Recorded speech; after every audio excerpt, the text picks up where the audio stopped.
Bonjour, bienvenue sur notre chaîne YouTube et bienvenue dans l'émission Femmes Victorieuses. Femmes Victorieuses est une émission chrétienne destinée aux couples sans enfants. Vous êtes prêts pour l'aventure d'aujourd'hui? C'est parti! Je suis dans la joie, une joie immense. Je suis dans l'émotion, Aujourd'hui, comme je l'annonçais dans l'émission Femmes Victorieuses, je vais parler d'un thème très important.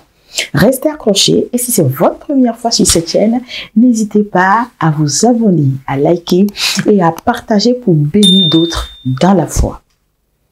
Si vous êtes là pour la première fois, vous allez remarquer qu'il y a d'autres vidéos sur les couples sans enfants, notamment portant sur le thème de difficultés ou les difficultés des couples sans enfants.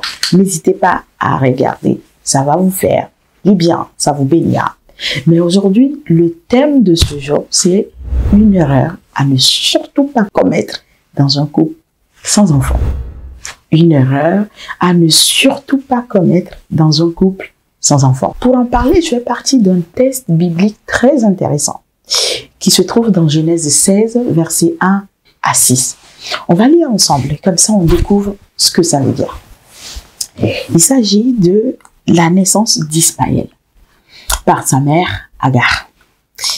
Et dans le texte, il est écrit « Saraï, femme d'Abraham, ne lui avait point donné d'enfant. Elle avait une servante égyptienne nommée Agar. Et Saraï dit à Abraham, « Voici, l'Éternel m'a rendu stérile. Viens, je te prie, vers ma servante, peut-être aurai-je par elle des enfants. » Abraham écouta la voix de Saraï.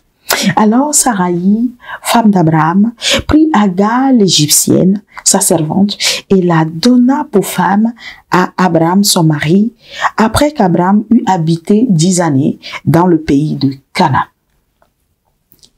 Il alla vers Agar, et elle devint enceinte. Quand elle se vit enceinte, elle regarda sa maîtresse avec mépris. Et Saraï dit à Abraham, « L'outrage qui m'est fait retombe sur toi. J'ai mis ma servante dans ton sein, et quand elle a vu qu'elle était enceinte, elle m'a regardé avec mépris. Que l'Éternel soit juge entre moi et toi. » Abraham répondit à Saraï, « Voici ta servante est en ton pouvoir. Agis à son égard comme tu le trouveras bon. » Alors Saraï la maltraita et Agar s'enfuit loin d'elle. Amen. Ce texte est intéressant. Je vais essayer de contextualiser avant de continuer. Mais d'avance, j'aimerais présenter j'aimerais présenter les personnages du texte, notamment Saraï, la femme de Abraham, Abraham, le mari en question, donc c'est le couple, et Agar, la servante. Et dans ce texte, une première chose qu'on peut remarquer, c'est la face cachée ou la part d'ombre de la coutume ou de la tradition, qui peut être parfois contraire à la parole de Dieu. Ici, pour remettre un peu dans le contexte, nous sommes à l'an 2 avant Jésus-Christ, donc sous la domination du roi babylonien. Et la stérilité à l'époque d'une femme, la stérilité d'une femme était souvent considérée comme une punition divine. Ce qu'on peut remarquer d'ailleurs dans les textes, dans Lévitique 20, verset 20, si vous voulez, ou Psaume 127, verset 3 à 4. Et la coutume à l'époque, consignée dans le Code d'Hammurabi, permettait en fait aux femmes, ou dans un couple, permettait aux femmes, autorisait les femmes à choisir une épouse à leur mari et à considérer les enfants qui seront issus de ce couple comme les siens. Et le Code d'Hammurabi, c'est un texte juridique babylonien gravé sur une stèle et rédigé en langue akkadienne. Et donc, on est en l'an 2 avant Jésus-Christ. Et qu'est-ce qui peut amener, par exemple, c'est là la question, Sarah, à prendre une telle décision? C'est l'effet ou le concours de plusieurs facteurs, notamment, par exemple, la sévérité du problème, parce que ça fait 10 ans quand même qu'ils sont dans le pays. La sévérité du problème, le temps, le délai qui est très dur à supporter, la complication et surtout le désespoir ou l'injustice. Et j'aimerais éclaircir en 3 points ce qui s'est passé dans ce test avant d'arriver à des conseils pour nous tous. Le premier point, l'attitude désespérée de Saraï. Qu'est-ce que Saraï a fait dans ce test et quelle est l'erreur à ne surtout pas commettre dans ce combat, quoique difficile? D'abord, Saraï était désespérée. Elle dit, Dieu m'a rendu stérile. Et peut-être une femme passe sur cette chaîne, écoute ce message et se retrouve dans la même situation qui se dit, ma stérilité est une punition de Dieu. Dieu m'a rendu stérile. Mais j'aimerais te redonner de l'espoir, de continuer à croire si Dieu peut résoudre ce problème, de voir que Dieu peut résoudre ce problème. Et dans cette situation, en fait, Saraï dit, Dieu m'a rendu stérile.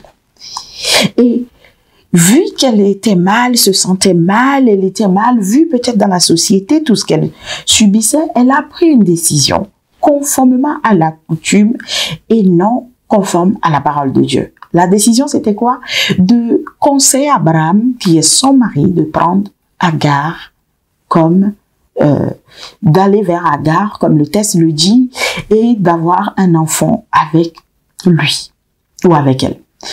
Aujourd'hui, j'aimerais dire, peut-être tu es sur le point de prendre cette décision, de dire que vu que ça fait 5 ans, ça fait 10 ans, et au vu de la pression de la société, toute la pression que tu subis, au vu du découragement et du temps que ça prend, tu as envie de conseiller à ton mari d'aller prendre une femme dehors, d'aller vers une autre femme pour avoir un enfant. En fait, c'est une attitude culpabilisante qui amène à ça. J'aimerais dire tout simplement, ma sœur, stop. Ce n'est pas la bonne décision. Par quel moyen on peut retrouver ça dans le test, en fait? D'abord, elle dit, l'Éternel m'a rendu stérile, une attitude de désespoir, d'injustice. Elle donne dans ces conditions de mauvais conseils à son mari en disant, viens, je te prie. Et qu'est-ce que Sarah fait? Elle insiste, elle prie son mari de le faire. Vers ma servante. Peut-être que, et là, c'est là où il y a le plus gros risque, parce que Sarah n'était pas sûre.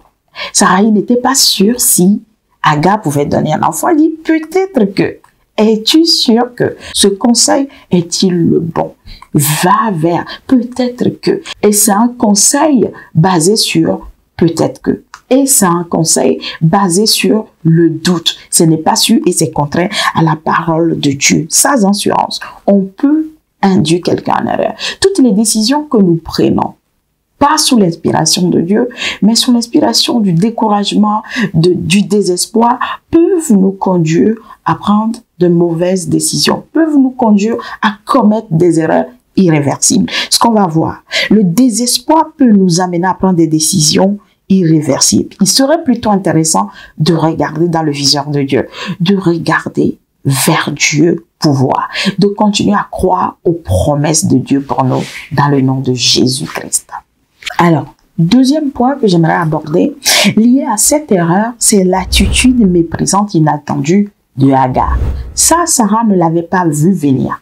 Et ça, j'aimerais te le dire que pendant que tu es en train de prendre ta décision, cette décision de conseiller à ton mari de regarder ailleurs parce que tu penses que ça va te dédouaner, en fait, tu ignores les aboutissements de cette décision. Tu ignores les aboutissements ou les conséquences qui pourraient en découler.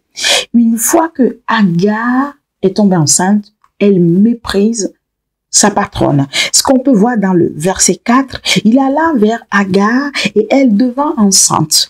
Quand elle se vit enceinte, elle regarda sa maîtresse avec mépris.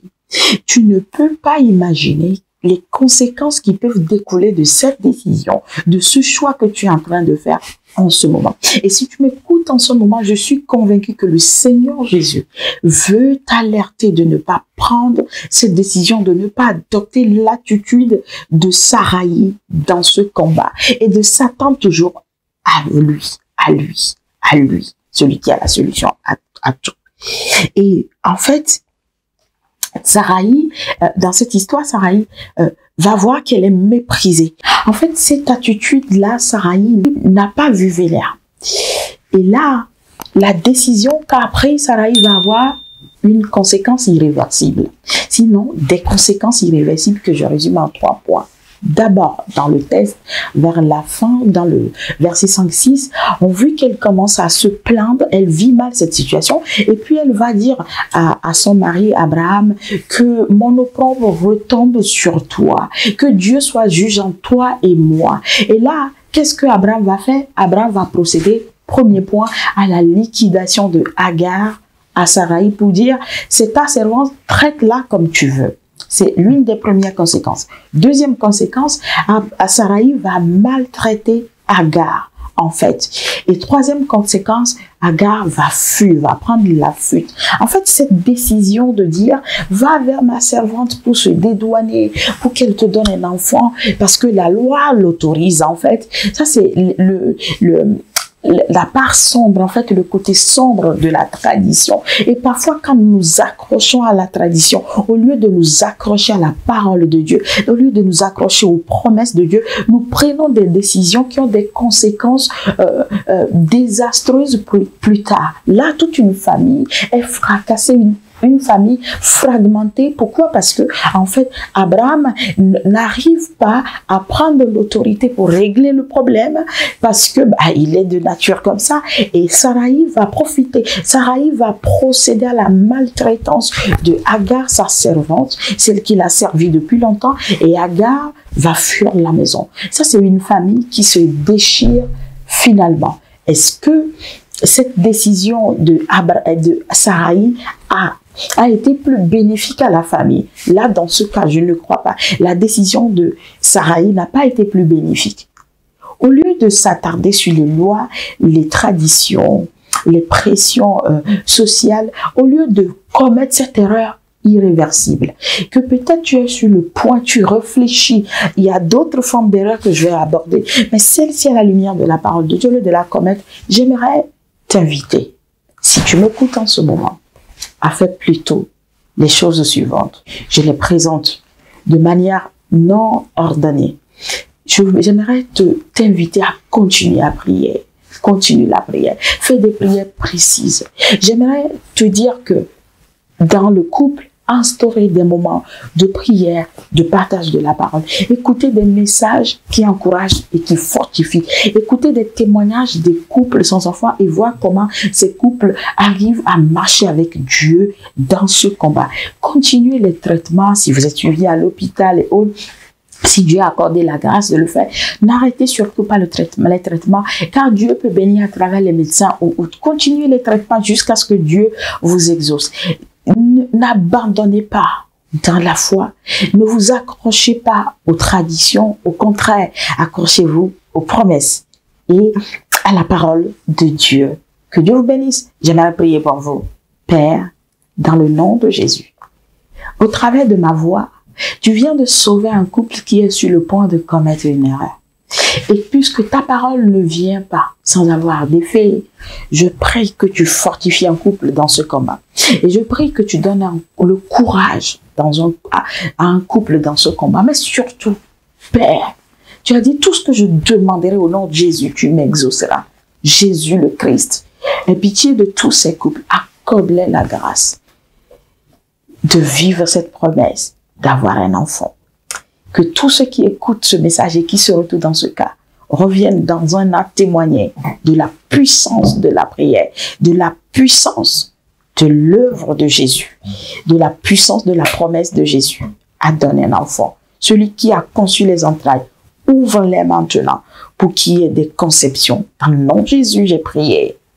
Amen. Si vous êtes de passage, n'hésitez pas à vous abonner, à liker et à partager. Frères et sœurs, merci de m'avoir suivi. Que Dieu vous bénisse abondamment. À la prochaine.